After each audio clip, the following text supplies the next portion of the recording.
Welcome back to Let's Talk Wellness Now. I'm your host, Dr. Deb, and I'm so thrilled to have you with me today. If you've been searching for answers to mysterious health issues, whether they're unexplained fatigue, brain fog, or persistent headaches, then today's the episode for you. We're diving into a silent epidemic that's affecting millions of people around the world, but often goes unnoticed. Mycotoxins and mold illness.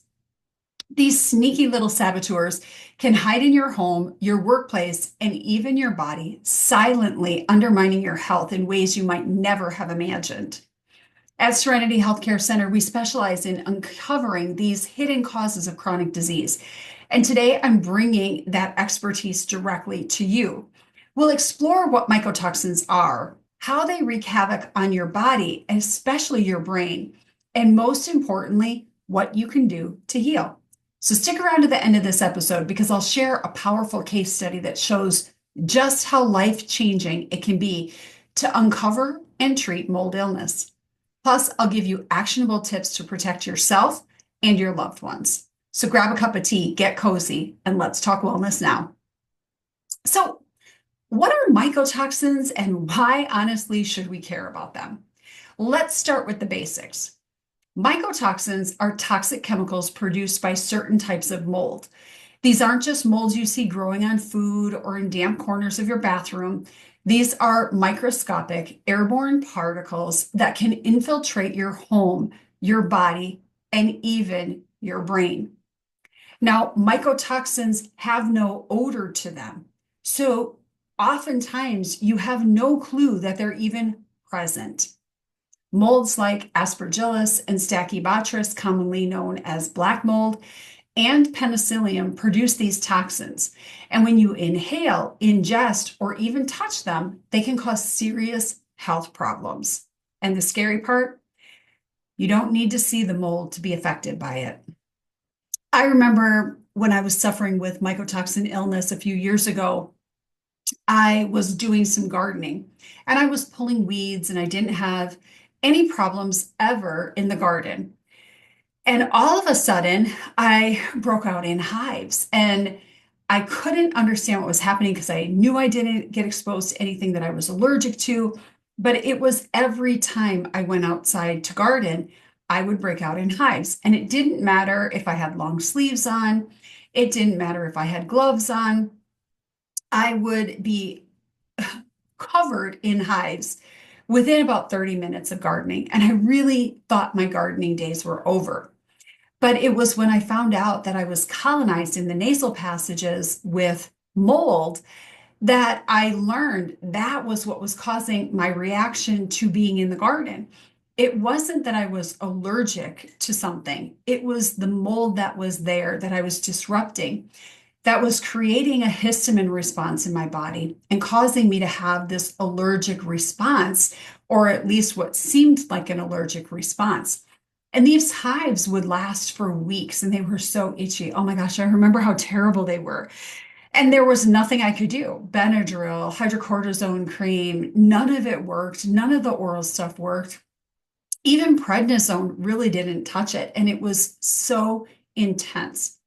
But when I got the mycotoxins out of my nasal passages and got the mold out of the nasal passages and started to clear my body, I could suddenly go back out to gardening again and not have any problems with it.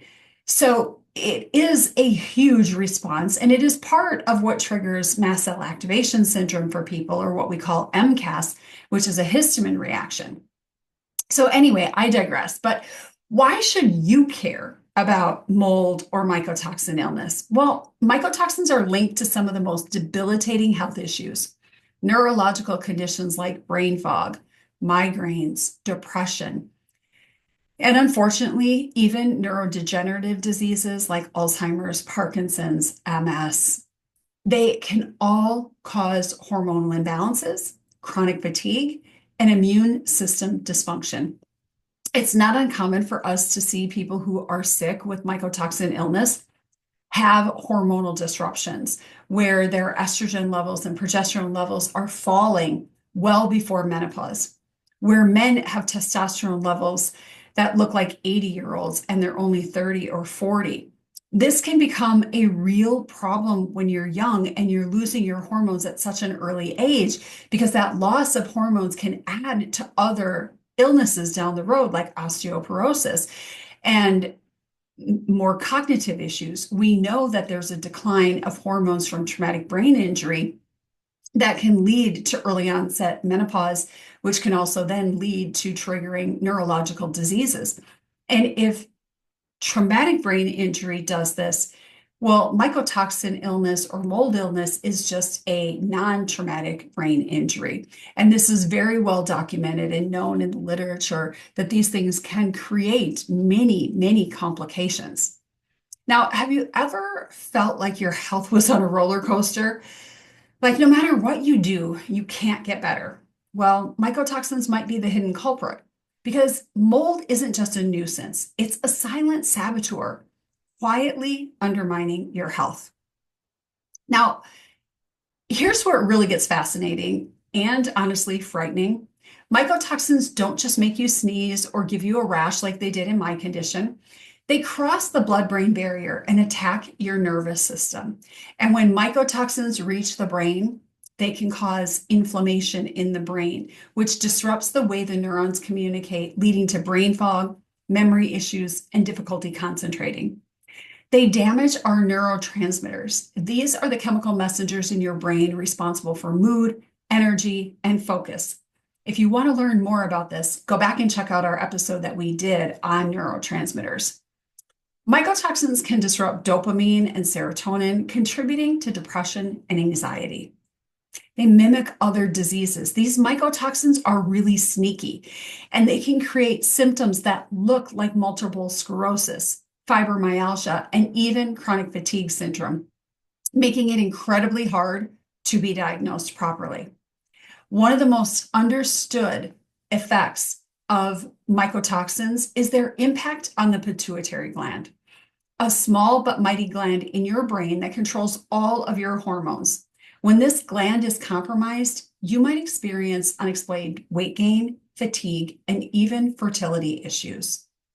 This is crazy to think that this chemical, this mold that we take for granted, that we know is everywhere, that people don't take seriously, can damage our pituitary gland and damage our hormonal function and give us symptoms like MS and fibromyalgia. But yet nobody's really talking about it in the conventional world, and nobody's looking at it in the conventional world. This is crazy to me. And I wonder how many people have been misdiagnosed with these types of conditions simply because they're living in or have been exposed to an environment that had mold at one time, that the mycotoxins are still present, and they just haven't left the environment. Now, have you or someone you love ever been misdiagnosed or felt like the diagnosis didn't quite fit? Well, this is why we need to dig deeper and ask the right questions. I was diagnosed with MS in December of 2022. In my world, I know that MS is usually something else until proven otherwise. Unless you truly have monoclonal antibodies in your spinal tap, if you're diagnosing MS solely by white matter brain disease on an MRI, I would seek a second opinion, because these toxins that we talk about on the show, these infections that we talk about, all can cause white matter brain disease.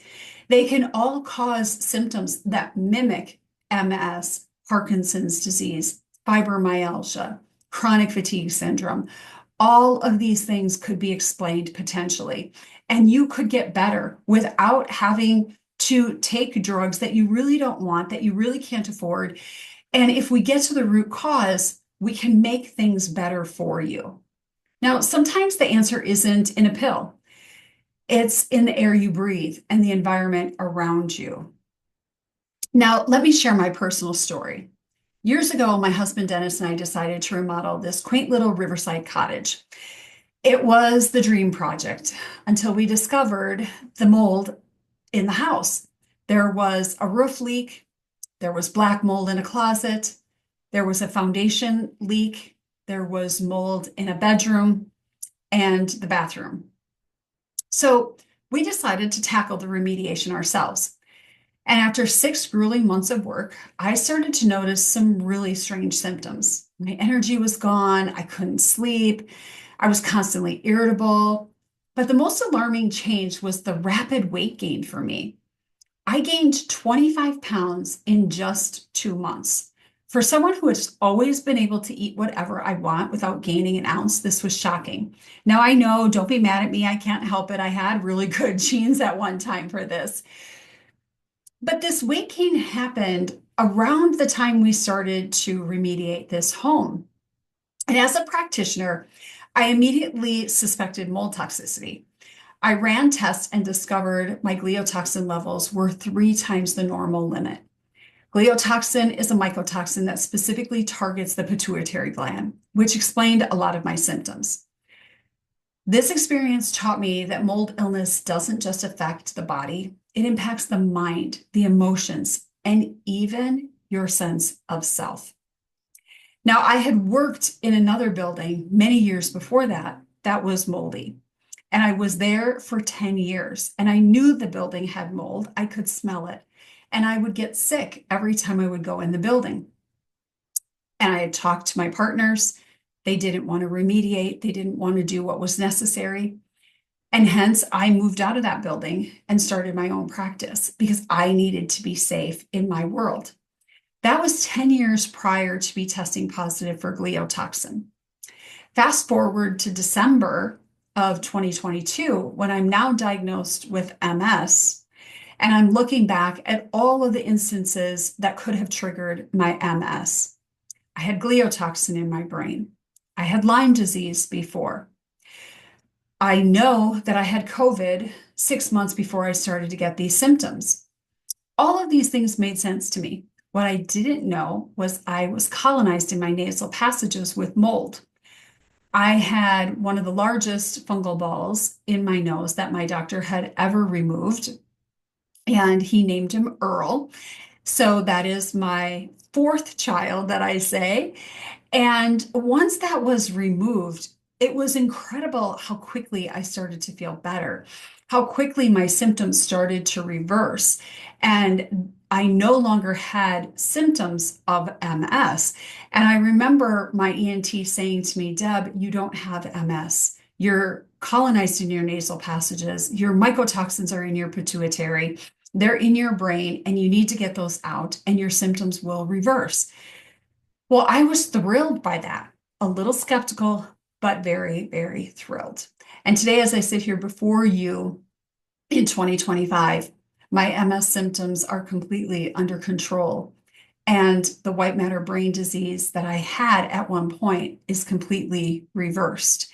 And I owe a lot of credit to the people who I worked with this mycotoxin illness, with my Lyme disease, my team who supported me during this while I treated myself, and I found the protocols and I created all these protocols to get rid of everything so that I could not only help myself, but I could better assist our clients as well. So enough about me. Let me share another journey with you, and let's talk about Sarah now. Sarah was a 42-year-old teacher who came to Serenity with a long list of symptoms: chronic fatigue, relentless migraines, brain fog, and depression. She'd seen specialist after specialist, and when prescribed countless medications and even underwent an MRI to rule out MS, there were no answers to be had. When Sarah came to us, we started with a comprehensive health history.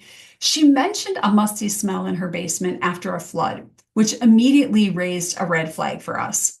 We ordered mycotoxin testing, and the results were clear. Sarah's levels of ochratoxin and gliotoxin were dangerously high. We put Sarah on a personalized detox program, which included binders, things like activated charcoal and bentonite clay to trap and eliminate the toxins. We gave her antifungals to address the mold colonization, not only in her gut, but systemically. And then nutritional support to optimize her body's detox pathways and rebuild that mitochondria. Within weeks, Sarah started to notice small improvements. Her headaches became less frequent and her energy started to return. 6 months later, she told me, I finally feel like myself again. Sarah's story is proof that healing begins when you uncover the root cause. So, I want to talk about practical tips for protecting yourself. Now that you understand the dangers of mycotoxins, let's talk about what you can do to protect yourself and your family. Now, you want to inspect your home. Look for signs of water damage, musty smells, visible mold, water rings in the ceiling. Remember, mold can hide behind walls and under carpets. Test your environment. Use a professional mold testing service and at-home kits like immunolytics or ERMI tests to identify mold in your home. You want to invest in high-quality HEPA air filters that can help remove mold spores from the air. And support your detox pathways. Drink plenty of water. I like to start the day with lemon water. Warm is better because it helps flush the toxins from the liver. Eat antioxidant-rich foods and consider supplements like glutathione and NAC to boost detoxification. Now, are you living in a moldy environment without even knowing it? What steps will you take today to protect your health, to find the mold, to find the spaces that are problems for you? Well, you can do testing with plates from a company called Immunolytics, where you can do an air test. Now, there is no test for mold that is 100% accurate. I will say that. They all have their pluses and they all have their minuses. But what we're looking for is that snapshot. We're looking to see, is this an issue? Now, you can also do testing through traditional labs to see if mold is a concern. We do things like a TGF beta or an MMP9, an alpha MSH. These are just a few of some of the ones that we look at when we're questioning whether or not mold is an issue. We also do urine testing and blood testing to actually find the mycotoxins in your body to confirm that this is a problem. And then sometimes you need to bring in a remediation specialist, a building biologist to actually find the source of where the mold is. And from there, you bring in a remediation crew to actually clean up the mold and make sure it's safe for you to live in that environment again. Now, there's been a lot of talk over the years as to whether or not you keep your things, you don't keep your things. Can you clean them? Can you not? Do you have to live in a tent? And I'm here to tell you that there is a lot of hype, there's a lot of panic around this, but it is serious. And there are some things that we just can't clean. We just can't get rid of the mold, and they're not worth keeping. They're not worth having if they're going to make you sick. But there are other things that we can clean up. We can do fogging in a person's environment, which kills the mycotoxins and helps kill the mold. And you can do that on a regular basis to keep the mold mycotoxins from growing back. And that allows you some flexibility to be in your home, A, while you're remediating, and B, allows you to keep some of the things that you have so that you don't have to get rid of absolutely everything that you love. This is a very debilitating disorder. It's a very debilitating time for people to live with mold mycotoxin illness. And it is very challenging, both physically and emotionally. And a lot of people don't understand because it's not something you can see inside your body. It's hard for people to grasp, and it's very hard for our loved ones to understand that we're sick in an environment, but maybe they're not sick in an environment. And it destroys a lot of families, unfortunately. So you really want to have people have deep conversations about mycotoxin illness and what do we do about it and how do we protect ourselves from it and how do we heal and how do we live in an environment that's clean and safe for ourselves and our families and our pets, because this mycotoxin illness affects everybody. It doesn't just affect one person, it affects everybody. And when we have a world of chronic disease and chronic illness, the last thing we want is to have an unhealthy living environment for people. However, I will tell you that about 75% of the buildings in this country are considered to have mold issues, which is a lot. And so if you think that you're going to just leave and abandon the place that you're living now to go someplace else and that place will be safe, it may be, but it may not be. And it's more likely that it's not going to be safe than it is, given what we know about how many buildings are affected with water damage and mold. So just know that if you're trying to find a safe place, you test before you live in that place. You know what's going on. If you're renting and you're asking if there's water damage in the building, they're always going to tell you no. They're not going to tell you they've had water damage. You can oftentimes see it on the tiles and the ceilings. Sometimes you can see it if it came into the building somewhere. There's a watermark line on the lower level of the base. Sometimes you can smell it, but sometimes you can't. And for those people who think that a new build is the way to go, I'm going to tell you that a new build isn't clear of mold either. Depending on the season of which they're building, where the building materials are coming from, how long they let those building materials dry out before they seal them up and put drywall on them, you could have a brand new build and still have mold present in that building. And you need to know that, because if you're thinking that building a new home is safer, it's not necessarily safer, and it has a lot of chemicals in the materials that are brand new that off gas. And if you're mold sensitive, those chemicals that off gas can give you the same types of symptoms that you get from having mold mycotoxin illness. So there is a huge uh, huge amount of things to learn with mycotoxin illness. We're just scraping the surface here. And as we do future shows, we'll go a little deeper into these topics a little bit more. But I wanted to give a really good overview on mycotoxin illness and introduce this to you at least. So thank you for joining me on this journey into the hidden dangers of mycotoxins and mold illness. I hope today's episode has opened your eyes to the importance of addressing environmental toxins.